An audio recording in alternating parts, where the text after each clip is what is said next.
Rommel Carvalho, using Bayesian Network to identify and prevent split purchases in Brazil. So, good afternoon. I'm going to present a joint work between the University of Brasília and the Office of the General Comptroller in Brazil. It's not really good to see here, but anyway, these are my collaborators, 3 people from CGU. And I work there as my main job, but I'm also a professor at the University of Brasília. I teach there on the master's program. So, this has been a joint work we've been doing there. Anyway, what I'm going to present today is I'm going to give you a brief introduction of what exactly we do there and what I'm trying to do here with this Bayesian network stuff, the methodology we used, a little bit of the data understanding preparation we did for this work, the modeling and evaluation of the model.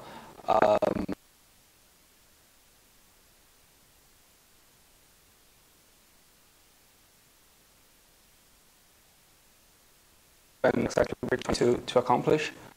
So basically what we do, this is not the only thing CGU does, the Office of the Comptroller General, but what we're trying to do, one of the main things is to provide transparency and prevent corruption. So we do audit inspection on expenditures and on things that the government buys and spends on services and goods, right? So what we try to do there and promote transparency and at the same time trying to identify and prevent corruption, right? So the thing is, every purchase, every contract we have in the government, they have to follow this national procurement law. And basically the idea is that we want to select the most advantageous proposal in a given contract. But the problem is that it's susceptible to a lot of different kinds of corruption.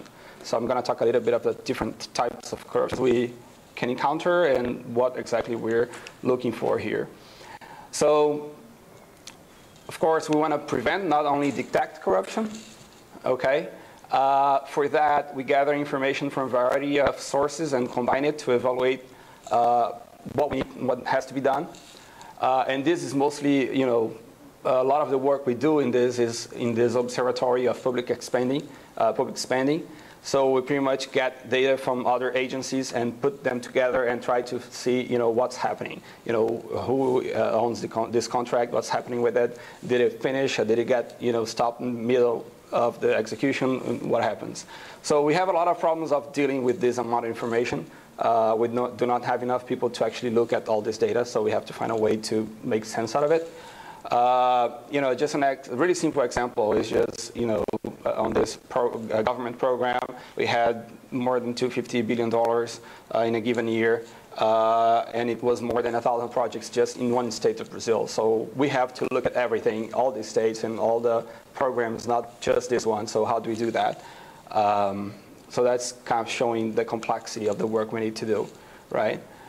So the problem is that, you can have public agencies, civil servants, trying to favor someone they know. So they know that this person, develops software and they really like that person. So they just might be in a barbecue and say something that's going to favor that person just because he likes or she likes him, right? So that's a problem. But another problem, which is a little bit more serious, is that, maybe the person is getting money out of it. So maybe if you direct that procurement to that specific company by putting there some requirements, then that company is going to be more likely to win, and you, in exchange, get some money out of it. So we also have to be careful about that. Of course, this can be something that happens without the public agent being involved. So the competitors might be involved in some kind of collusion, and then they can decide, let's rotate. I'm going to win this one, you need the next one, and the other one you win. So everybody makes money. They charge extra for the service, so everybody in the end make a lot of money, and we, as citizens, we're losing a lot of money. So we're trying to avoid those stuff. And there are a lot of different other types of corruption that may happen, and within and outside the government. So how do we deal with it? So the idea in this work is actually to look more on prevention instead of punishment. So you have different laws that says, you can do this. If you do this, you get a penalty. You might be fired from your job. You might get a fine. You might go to jail.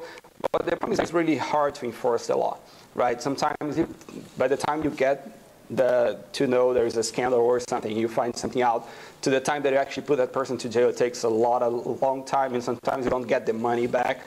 So, you know, we would like to actually avoid corruption in the first place. So this is where pretty much we're heading this work here. So we're trying to apply, you know, data mining, in this case, more specifically Bayesian network learning, to identifying a specific type of procurement fraud, which we'll talk about later. And of course, we're trying to identify this suspicious transaction as soon as possible, so before it really gets ugly and get out of hand.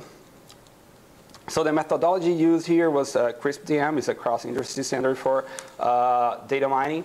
It's a pretty standard methodology. I mean, it's not something new. You know, just do business understanding to see where you're going, what you want to achieve as far as your business goes. And then you try to look at the data you have to see how this is going to help you achieve that. And you do some cleaning and data preparation in order to make it good enough so you can actually learn your model or something like that. And you can go back and forth between changing your business objective and making it more clear and so on. At some point you're going to model, you know, create your model. So you're going to do some learning here, and then you're going to do some evaluation, and you can deploy it, or maybe you can, you know, get some feedback and say, oh, so this is what's happening. You know, you can learn some insights here. Also, that's why you can also go back to the business understanding, and finally you deploy your model. So we're going to follow that. We're going to aggregate those to make it easier to explain, and so we don't break it too much. So first, we're going to talk about data preparation and understanding. We are looking at purchases of IT services and goods, right? And at the federal government from 2005 to 2010. And we merged data from different sources, so it was not just a place where, you know, what they bought and from who, but we got some other attributes from different places. And we basically were looking at 70,000 transactions. So basically what specifically we were trying to find is, you know, we have different types of fraud that we look at. Specifically for this work, we are looking at to identify split purchases. Basically what they do is they get a big contract and they split in small ones, because then they can hire that company directly without going through a procurement process where they have to put out a public notice, then get bidders and so on. They just go out and say, okay, I want to buy this computer from this supplier, and that's it. So if they do that, which is, you know, for a price smaller than 8,000 our money currency, it's real. In dollars would be around $4,000. So if the computer costs less than $4,000, you can just go there and buy it. But of course, in the government, you're not going to buy just one computer. Usually you buy, you know, hundreds of computers, or at least dozens of computers. And then that's why you can't really go out there and just buy it, because by the volume, you're going to save money. So it's better to create this whole process, which takes a while. But in the end, it's worth, because you save a lot of money by the quantity. So there are a lot of other different types, but those are the ones that we focused on. And of course, this is kind of going back to the business understanding part. So that's what we're trying to do. It's identifying those split purchases. So, you know, we did some things that was really trivial, but I mean, really go fast about it. But it comes from different sources. So some use quotes, single quotes, double quotes, and some use NA or -9 to missing values, and others different things. So we kind of have to look at that and translate it to something that our main tool for this purpose of this work we did would understand. It was translated to question marks and so on. We removed some attributes because, you know, we had in our attributes both IDs and names of things, for instance. So we had the state ID and the name, so we just kept the name to make it easier to understand what was going on afterwards. So we went out 26 attributes. We translated that to a CSV file to be loaded in Weka, which was the tool we used at the time to do the learning. And we put year to nominal instead of just a number. We removed the missing values when we had missing values for the price, because we needed that to compute, to use a proxy to say if it was a split purchase or not. We found some interesting things. You know, we had purchases varying from cents $2 trillion. It made no sense at all. So we took those, put those apart, and gave to subject matter experts to see what was going on. Why do we have this kind of thing in our database? Is this just some kind of error? Somebody typed something wrong, or what happened, right? Some other things like the proposed price, that's kind of an estimate of what's going to cost, was $4,000, and the actual price after the thing happened was $1. It's like, why? That much difference. So those kind of things, well, not many cases like that, but we had enough to just give to some people to check them out. Some obvious cases, we just removed it, and some others are, still being analyzed to see if it's just an error in their system and has to be checked, or if something really bad happened. So here, I even got some criticism here on the review of the paper about the proxy we use. But the thing is, since we restrict ourselves to computer purchases, basically what we did is we looked at the specific time slot, for instance, a month, and we saw if you had enough purchases with the same company that would go over 8,000. So, if within a month you had to buy 3, 4, 5 computers, why didn't you just put them together and bought it just once, right? So we should look at also things like what type of purchase you have, but then we would have to do some text analysis, some text mining kind of thing, because we didn't have really a good structured data to tell me that was a computer i5 or whatever. So that was kind of hard to tell. And also in Brazil, at least, a lot of companies that just develop, they don't sell computer parts. So if you look at just who is buying and who is selling, we pretty much are talking about buying computers, or buying development or things like that. So we were comfortable enough to just make that an alert. Not really split purchases, but it's a split purchase alert system, okay? So all other purchases are regular. So the ones that in this time period go over 8,000, then we flag them as split purchases in this sense. So this classification is pretty easy, right? You wait for a month, and you sum them up and you group, and it's like over 8,000. So they're split purchases. Why do I need this kind of tool? So the problem is that this is easy, but hard is actually saying at the first purchase, you say, okay, is this going to be split purchases?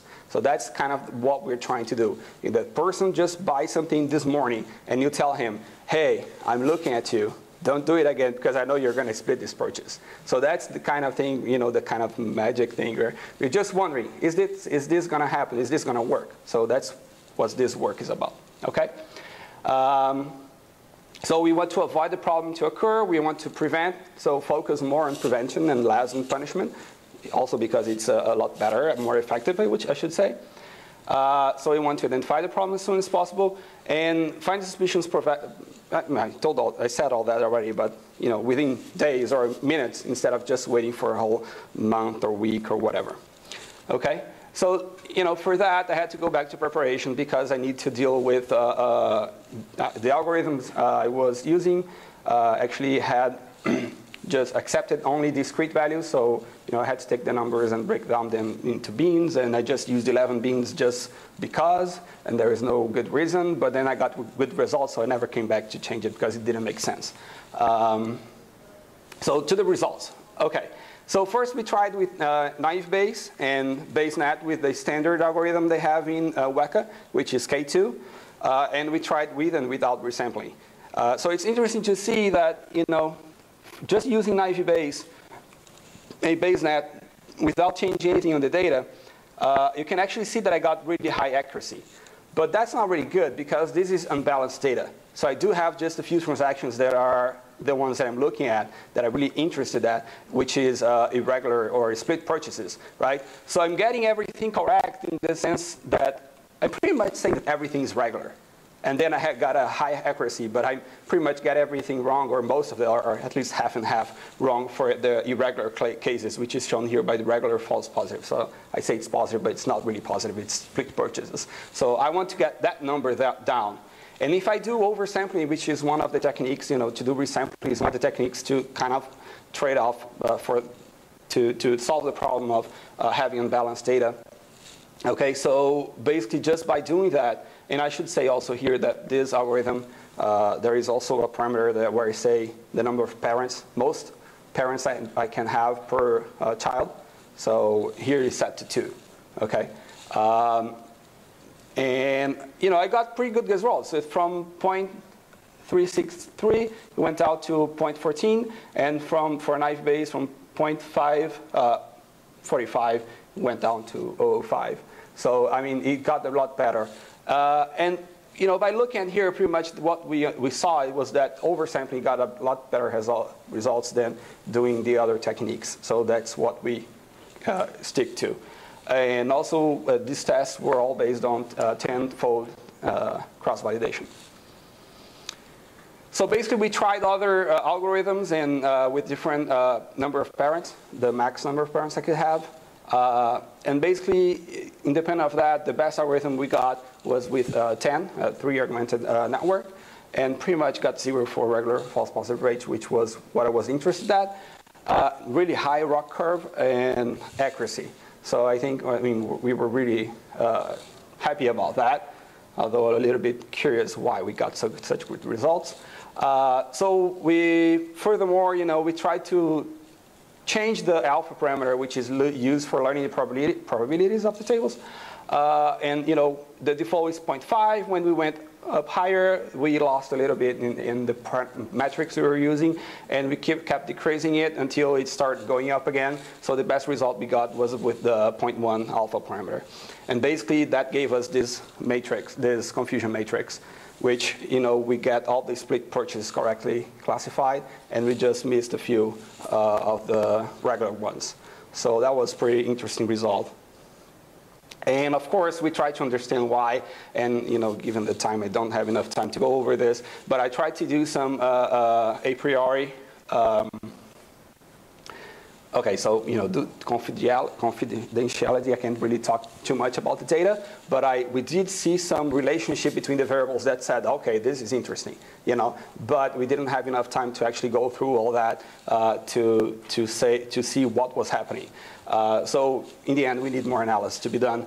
And the other thing we tried to do, and this is what I was saying before, is that we tried to use a priori to see algorithm, to see some rules, identify rules. And maybe there was a simple rule like this agency is always using split purchases and the other ones are not. So maybe if that was the case, I would use this and I would identify why I was getting such good results. But in the end, nothing interesting came out of it. I still tried to remove some variables that were not helping and to see if the other ones would explain, but still I didn't get anything interesting. I just got things, as an example, to simplify, I would get things like, if you're in Brasília, you're in the federal district. So that doesn't, it's not something new. So it didn't help me much in my analysis. So anyway, as far as deployment goes, the idea is to identify as soon as possible. Again, you talked about split purchases. The big idea is to detect as soon as possible, right? So we want to avoid the guy to take the next step. So the idea here is twofold. If the person doesn't know he cannot split purchases, then he's going to be educated and say, hey, you should not be doing this, because he's going to get some kind of warning about it. And if the person is doing it, we're going to say, hey, we're looking at you, and we know you're doing it, so don't do it. So that's basically the idea. But before he does it, because after he does it, then to go after him and do all that, it takes a long time to actually get that done. So of course, probably going to need to retrain our model, since people are going to be re-educated and going to be warned that they're being watched. So we have to take that into consideration. Of course, we expect a decrease of number of split purchases, so you want to keep statistics of that to see if that actually happens. Okay. And change the behavior, you have to learn again. And some conclusions. So, I'm happy to say that, yeah, we can use data mining in the government, and we can get some good results, because this is kind of a taboo. People just say, oh, this is academic stuff, so this doesn't really work on the real world. And especially in the government, at least in Brazil, it's hard to make people believe that this actually has some application, and it actually works. That's why I like this kind of workshop so much, because you can show people that this stuff's actually worth investing, at least on the real world. And that's what we're trying to do here. So we had to prioritize in just this simple type of fraud detection because we wanted to get a good result and just not shoot everywhere and not get any good results in any of them. So I think it paid off because you got everything correctly classified, high accuracy and direct curve. Of course, we still have to deploy in our system to make sure this warning is going to happen, keep tag of the statistics. Be careful because we just did 10-fold cross-validation, but maybe we should test with new data to see if actually the performance is as good as it's, the cross-validation is saying. So that's in our next step to do. And of course, we want to apply that same reasoning to other types of fraud detection processes. Thank you very much. I think I just made it in time.